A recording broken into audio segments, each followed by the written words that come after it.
I hope by now we're building up a better understanding of the significance of Jesus' resurrection. That Jesus' resurrection ensures our regeneration and gives us power to live victorious lives today. Jesus' resurrection ensures our justification, that gives us a possibility of knowing God today. And Jesus' resurrection ensures our resurrection and points towards the type of life that we'll have with physically resurrected bodies to live in a new, perfectly recreated world as God always originally intended. The hope that we have is not just some sort of theoretical hope that we can't touch. And I think sometimes as Christians we don't take the time to really understand what it is that we believe and what really is our hope, what it really means to know and look forward to that hope of eternal life. But that promise is not just for a point in the future. It also has implications today, and it gives us some challenges of how we might live in response to Jesus' resurrection. And I want to give us 3 challenges today. These 3 challenges all relate to how we live. And the first one is to realise that it challenges us on our future heavenly reward. Remember that we said that 1 Corinthians 15 contains perhaps the biggest part of the Bible that talks about what resurrection will be like for us. And within there's a point where Paul says, if it's only for this life that we have hope, then we're to be pitied beyond all men. If our faith is only making a difference about how we live in the natural today, then we're missing the point. We can look forward to a future eternity, which is why we can say to live is Christ and to die is gain. To look at our future reward actually helps us to get what we have today into perspective.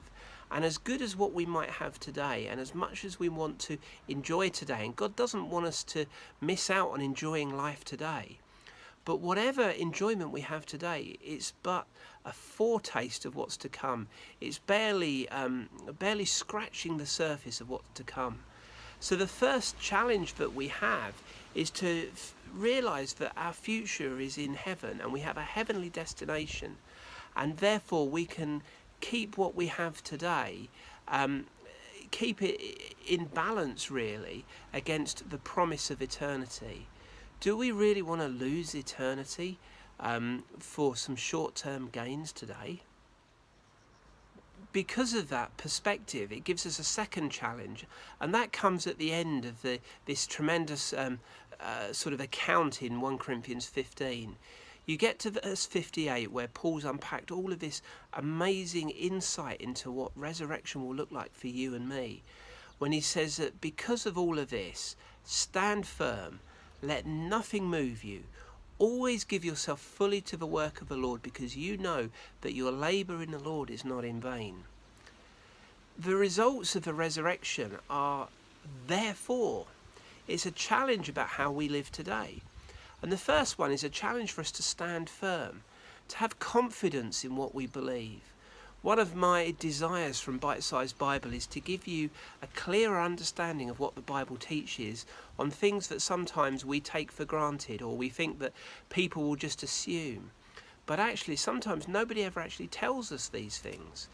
We can stand firm with confidence knowing that what we believe is true and understand better what we need. And because of that, we're encouraged to give ourselves fully to the work of the Lord, because our labour is not in vain.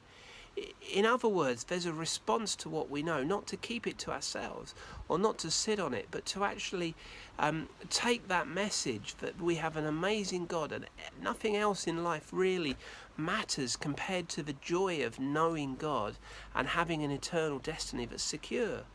What we have is not in vain. There is a value to what we have to share with people.